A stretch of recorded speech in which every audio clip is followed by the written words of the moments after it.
Dear Papa Dudut, sa lahat po ng mga nakatutok ngayon, huwag kalimutan na mag-like, mag-share, at mag-subscribe. Dear Papa Dudut, una sa lahat ay gusto kong batiin kayo ng isang magandang araw at sa inyong mga loyal Papa Dudut fanatics na nakikinig sa inyong napakagandang channel sa YouTube at Spotify. Isa ako sa mga loyal na nakatambay lagi at madalas na aktibo sa mga events ng inyong estasyon at maging nang ikaw ay napapakinggan na sa digital ay talagang sinundan kita, Papa Dudut. Samantala, dahil sa tulong ng aking mga kaibigan at kapwa Papa Dudut fanatics, kaya madali kong natapos ang aking sulat. Siya nga pala, Papa Dudut, tawagin mo na lamang ako sa pangalang Alicia. 37 years old na sa ngayon at namamasukan bilang isang kasambahay dito sa Maynila. Isang kwentong pampamilya ang ibabahagi ko po sa inyo na siyang nagturo sa akin na maging matatag sa pagharap sa mga pagsubok sa buhay. Papa Dudut, nang galing ako sa isang mahirap na pamilya. Bata pa lamang ako ay namulat na ako sa pamumuhay na isang kahig isang tuka. Kaya napilitan noon ang mga magulang ko na magtrabaho bilang kasambahay sa kamag-anak namin kapalit ng pagpapaaral nila sa akin. Yan ang simula ng una kong kalbaryo sa buhay. Hoy, Alicia, ano ba? Bilisan mo ngang maglinis dyan. Kung makasigaw sa akin si Tita Sionyi ay parang alipin niya ako. Pero kailangan kong tiisin yon dahil ayaw kong mawala ng trabaho. Opo, bibilisan ko na po ang paglilinis. Matatapos na po ako, tita, sagot ko sa kanya at nagpatuloy lamang ako sa paglilinis sa sala. Samantala'y narinig ko sa labas ang boses ng aking mga magulang habang kausap si Tita Sionyi. Napabuntong hininga ako dahil babalik na naman sila o hihingin ang paunang bayad sa sweldo ko. Wala akong magagawa kung kailangan na talaga ng pamilya ko ang pera. Kaya kadalasan kada sweldo ko ay halos wala na ring ibayad sa akin si Tita Sionyi. Habang nagpupunas naman ng alikabok ay aksidente kong natabig ang isang mamahaling vase at nabasag ko po yun. Natakot ako, Papa Dudut, dahil alam ko na ang kasunod noon. Alicia, ano yung nabasag mo? Anong ginawa mo sa mamahaling vase ko? Bakit nabasag yan? Sigaw sa akin ni tita habang palapit sa akin. Hindi ko po sinasadyang mabitawan yung vase. Nagtatanggal lang po kasi ako ng alikabok. Pasensya po, tita. Hindi pa natatapos ang sinasabi ko nang pinilipit niya ang tenga ko. Anong pasensya? Alam mo ba kung magkano ang vase na yan? Almost 10,000 yan. Ngayon, anong gagawin mo dyan? Mababayaran mo ba yan? Siyempre hindi. Sigaw niya sa akin. Aray ko po, tita. Tama na po. Huwag niyo po akong pilipitin. Masakit po, tita. Aray! Pagmamakaawa ko sa kanya pero matigas ang puso ni Tita Sionyi kasing tigas ng diamante. Kumbaga parang wala siyang konsensya. Kulang pa yan sa permisyong binigay mo sa akin. Sabi pa niya sa akin pagkatapos ay sinampal pa niya ako. Na sa sobrang lakas ay natumba ko at napaupo sa may sahig. Agad namang pumasok sa loob ang mga magulang ko para awatin si Tita Sionyi na noong sandaling yon ay sinasabunutan ako. Tita Sionyi, tama na. Maawa ka sa anak ko. Sigaw pa ni Nanay Celia. Huwag mo nang saktan ang anak ko, sabi pa ni Tatay Hiner. Paano hindi ko sasaktan ang anak ninyo? Nabasag niya itong mamahaling vase ko. Ang tanga-tanga kasi hindi nag-iingat. Katwira ng aking walang awang tiyahin. Sobra ka naman, Tita Sionyi. Kung makapanakit ka ng anak ko ay parang mas mahalaga pa sa iyo ang vase na yan, hinanakit ng aking ama. Hoy, Hiner, alam mo ba kung magkano ang vase na binasag ni Alicia? 10,000 lang naman. Aba, sige. Hindi ko sasaktan ng anak mo pero babayaran mo ang nabasag niya. Pati na rin yung mga nagastos ko sa pagpapaaral sa kanya. Ano? Pagmamalaki ni tita habang dinuduro ang mga magulang ko. Sumusobra ka na, wika ni Tatay Hiner na gusto nang sumabog na mga oras na yon. Agad namang umawat si Nanay Celia. Tama na, Hiner, pakiusap. Aba, Hiner, may gana ka pang magalit sa akin? Hoy, baka nakakalimutan mo. Kung hindi dahil sa akin ay hindi makakapag-aral si Alicia. Kung hindi dahil sa akin ay wala kayong trabaho. Kaya hetong tatandaan ninyo, gagawin ko kung ano man ang gustuin ko kasi nasa pamamahay ko kayo at umaasa lamang kayo sa akin. Sumbat pa ni Tita Sayoni sa mga magulang ko. Tita Sayoni, nakikiusap ako. Pagpasensyahan mo na si Hener at Alicia, mapagkumbabang wika pa ni Nanay Celia. Okay, madali naman akong kausap. O, ayan na ang anak ninyong tanga. Naiiritang wika ni Tita Sioni sabay tadyak sa aking tagiliran. Siyempre napasigaw ako sa sobrang sakit at dahil sa wala akong magawa ay napaiyak na lamang ako. Agad naman akong tinulungan ni Nanay Celia at Tatay Hiner na makatayo habang ang bruha kong tita ay muling nagpatuloy.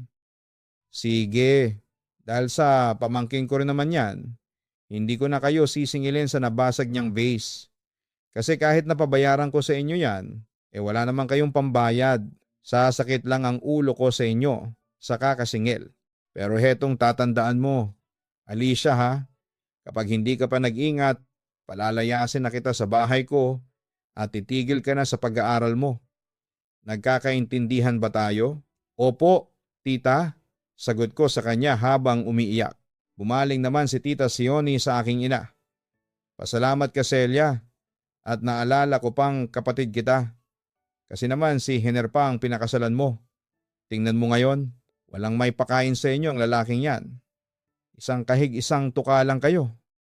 Hindi ka ba nagsasawa ha Celia? Wala akong pakialam kahit na naghihirap kami. Basta ang importante mahal namin ang isa't isa. Sagot pa ng aking ina. Mahal? Isipin mo naman ang pagmamahal niyan kung gutom ka naman at wala kang pera. Hay nako Celia, ewan ko sa'yo, diyan na nga kayo. Naiirita lang ako kapag nakikita ko ang pagmumukha ng Hener na yan. Sarkastiko pang dagdag ng aking tiyahin bago umalis at iniwan kami ng mga magulang ko. Hener, pagpasensyahan mo na si Shoni, wika ni Nanay Celia sa aking ama. Matagal na ako nagtitimpi diyan sa kapatid mo. Wala na lang siyang ginawa kundi ang manlait sa akin. Kung hindi lang siya ang nagpapaaral kay Alicia, matagal ko na siyang pinatay nang gigil na galit ng aking ama. Huwag ka namang ganyan. Unawain mo na lang yung tao. Hindi biro yon na basag ni Alicia. At saka ganun lang ang ugali noon. Kung masama ba siyang tao sa palagay mo pag-aaralin niya ang anak natin? Paliwanag pa ni Nanay Celia. Samantala ay huminga naman ng malalim si Tatay Hiner para mai-release niya ang galit at sama ng loob sa kanyang dibdib. Huwag kang mag-alala Celia, ayos na ako. Kinakalma ko lang ang sarili ko.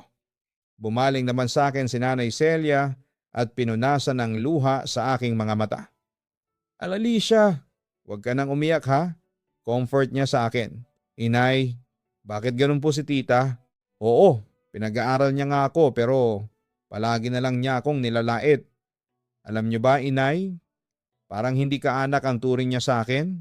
Bakit kasi mahirap lang tayo, tapos sila may kaya sa buhay, aapihin lang nila tayo? Tanong ko pa. Ganun lang ang Tita Shoni. Nadala lang siya ng emosyon dahil doon sa nabasag mo. Dahil sa sobrang kalbaryong dinaranas ko sa kamay ng aming mga kamag-anak ay isang pangarap ang desidido akong makamit. Inay, gusto ko na po talagang makatapos sa pag-aaral para makaalis na tayo sa poder nila tita. Ayoko na po ng ganitong buhay. Sawang-sawa na po ako sa panlalait ng pamilya natin. Gagawa na po talaga ako ng paraan para makaahon tayo sa hirap. Sumpa ko sa aking sarili. Papadudot, noong nakapagtapos na ako ng high school ay nagpasya na akong umalis sa poder ng tita ko na palagi akong minamaltrato at kahit kailan ay hindi ako itinuring na kamag-anak. Kasabay ng pag-aaral ko ng isang vocational course ay nagtrabaho ako bilang sales lady sa isang RTW shop. Pero umalis din naman ako doon dahil maliit magpasweldo ang amo ko. Pagkatapos noon ay kung ano-anong trabaho na ang pinasukan ko. Naroon ang pag-apply ko sa isang agency sa Cavite para maging promo girl. Pero hindi rin ako nakatagal. Sa training pa lang. Hanggang sa isang araw ay isang kaibigan ko ang tumulong sa akin na makapasok ng trabaho.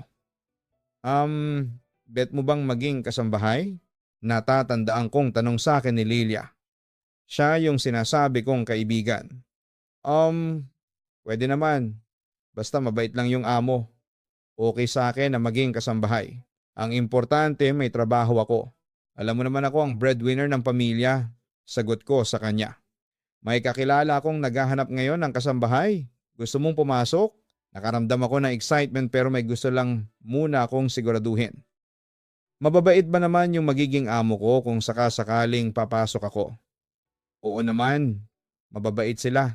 Bale mag-asawa sila na may 2 anak, isang babae at isang lalaki. Mabait yung mag-asawa, kaya makakasundo mo sila. Yung mga anak di mababait, inform sa akin ni Lilia. Lalo akong nakaramdam ng tuwa sa sinabi niyang yon. Baka ito na ang sagot sa matagal ko nang hinahanap. Papadudot talaga? Sige, gusto kong mag-apply. Sige, tutulungan kita. Kakausapin ko yung mag-asawa tapos ipapakilala kita sa kanila. Naku, salamat ha, Lilia. Naibulalas ko sa sobrang saya. Wala yun.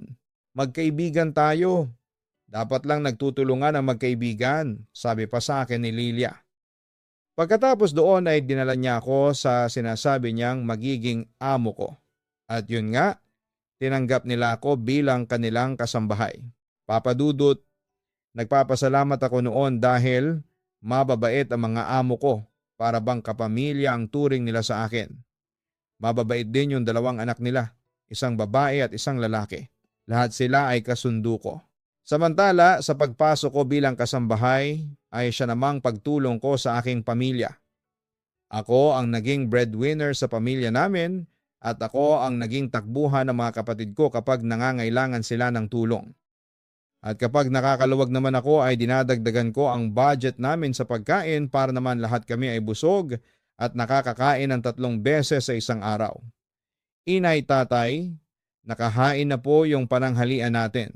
Halina kayo, kumain na po tayo. Pag-aaya ko sa aking mga magulang para kumain habang nauna nang dumating sa hapag ang mga kapatid ko. Wow! Ang dami namang pagkain ito. Nagulat na sabi ng aking ina sa nakita niyang nakahain na pagkain sa hapag. Siyempre, kakasweldo ko lang kahapon. Ayun, nagluto po ako ng chop suey at adobong baboy para naman masarap ang kain natin. Puro corned beef at sardinas na lang po kasi ang madalas nating kainin nitong mga nakaraang araw, paliwanag ko pa.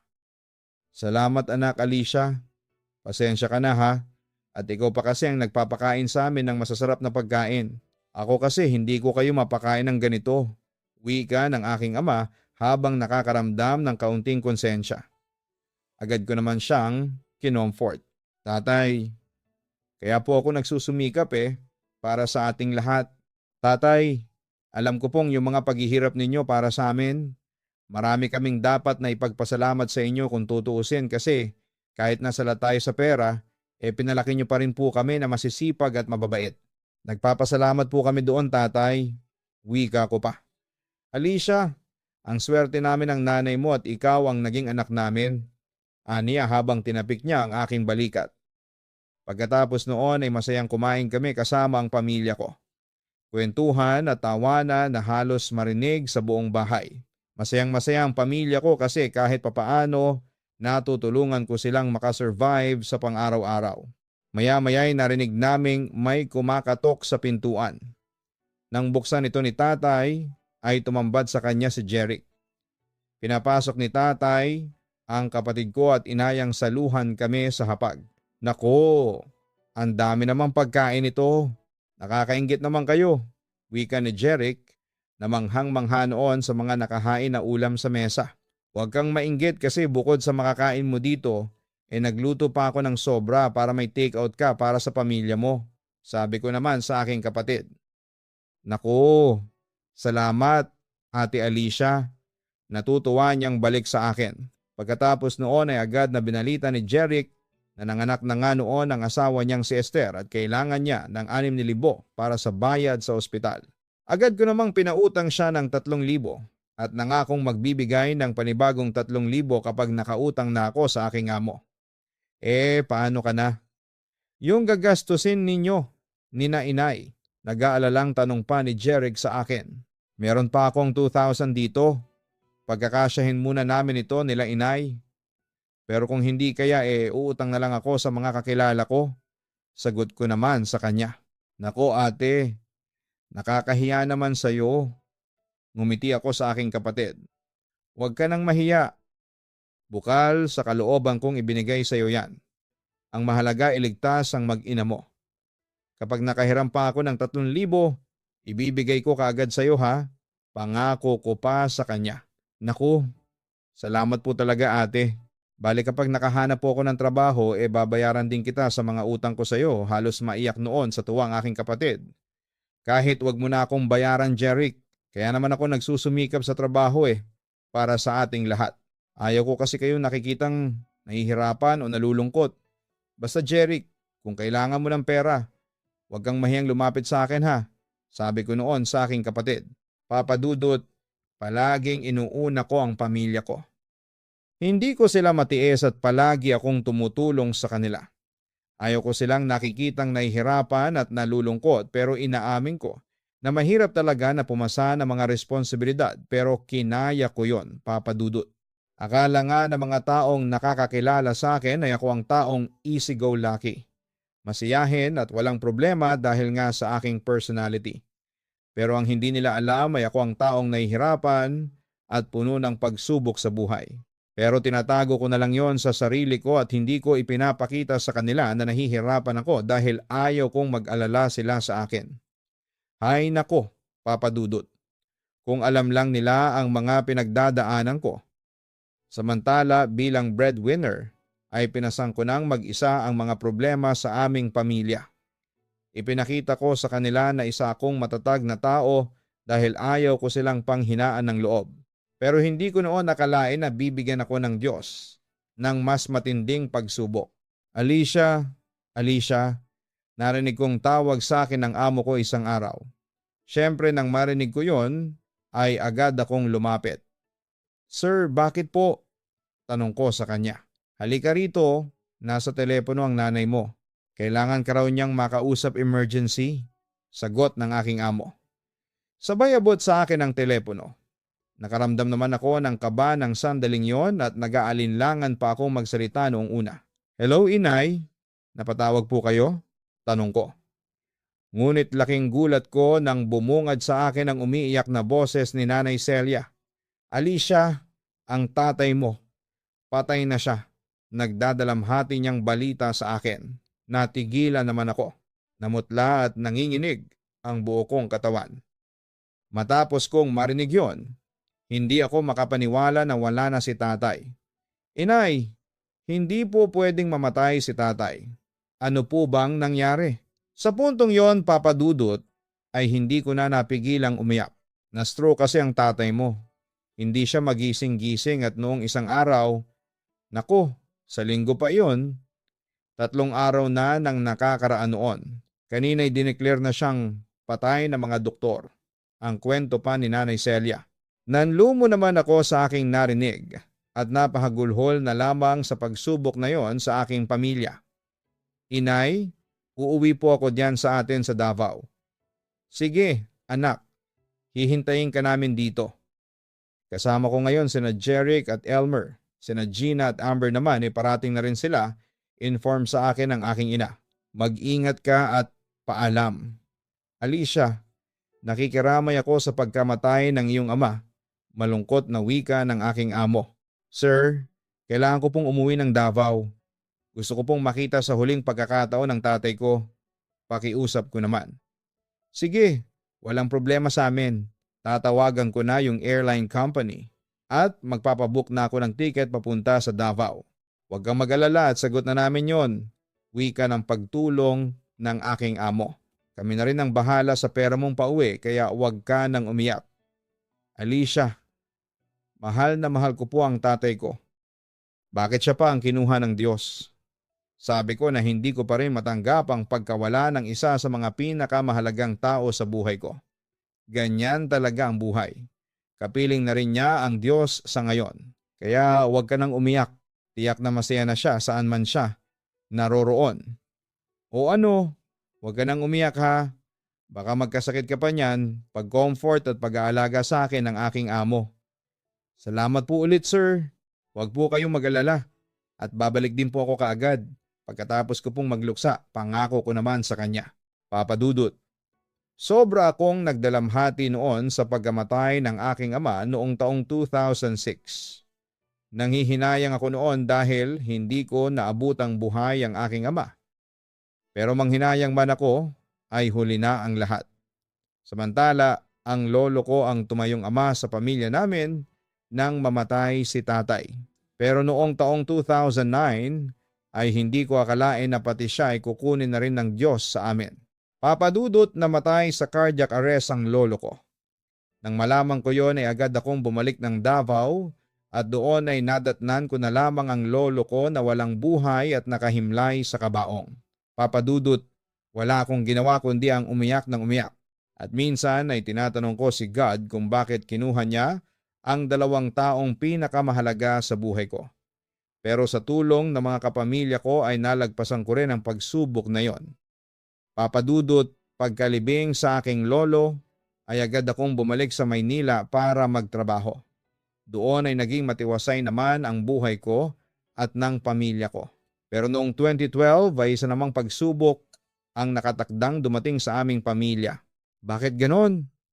Yung 2 mahalagang tao sa akin kinuha sa akin ng Diyos. Nasabi ko noong minsang nagmumuni-muni ako kasama ng aking kaibigang si Lilia. Palagi ko kasing naaalala yung masasayang memories ng aming pamilya at hindi ko maiwasang malungkot kapag naiisip kong hindi na maibabalik pa yon dahil kulang na kami.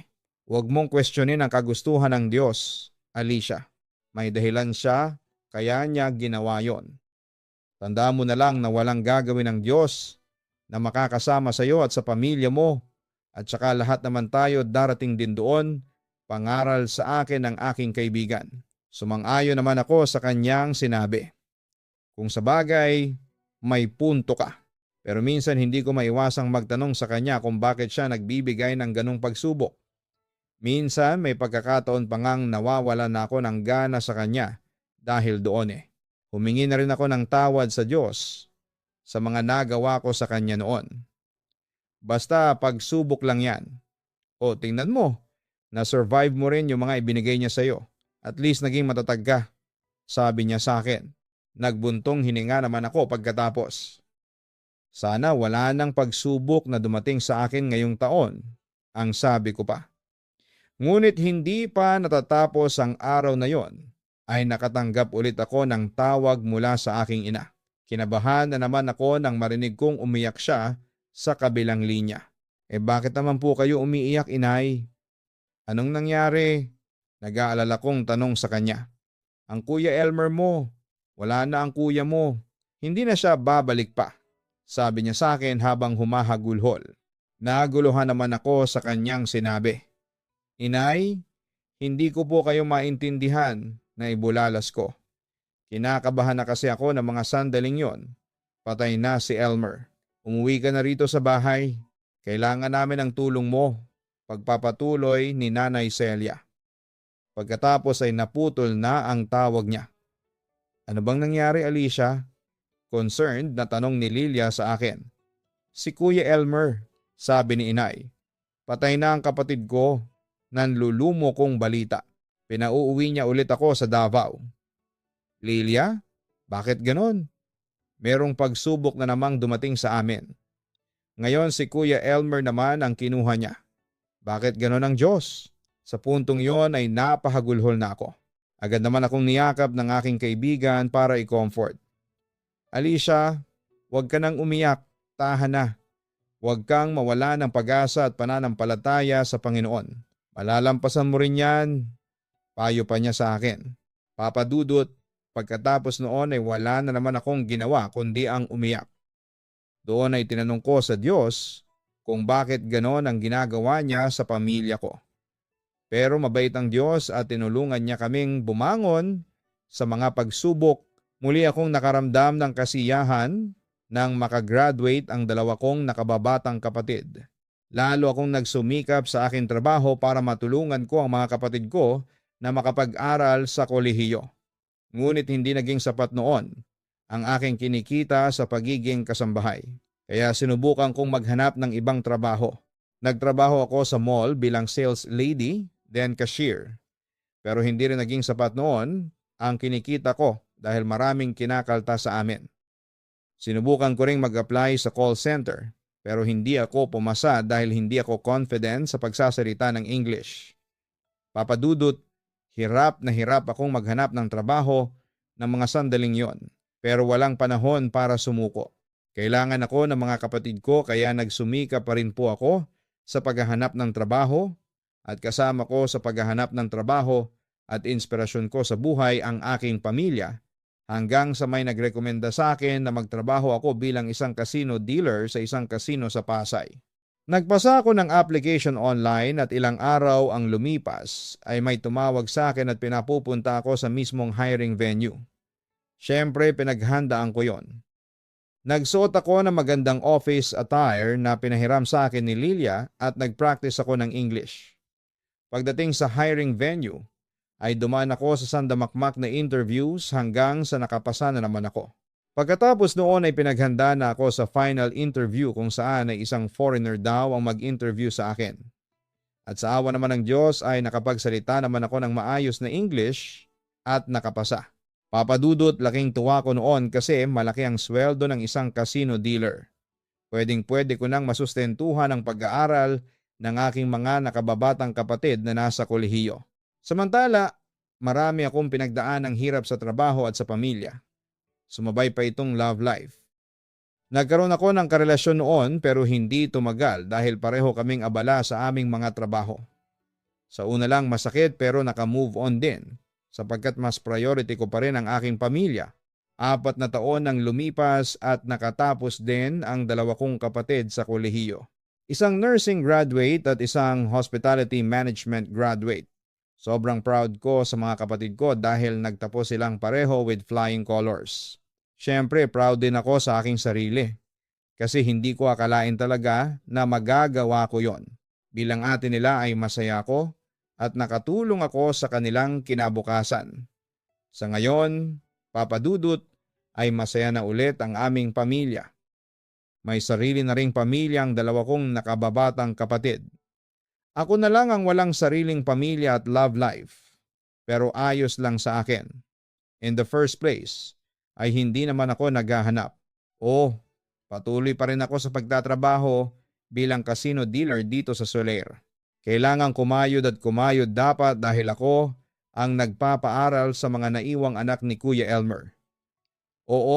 Mas malaking responsibilidad yon, pero kakayanin ko para sa aking pamilya.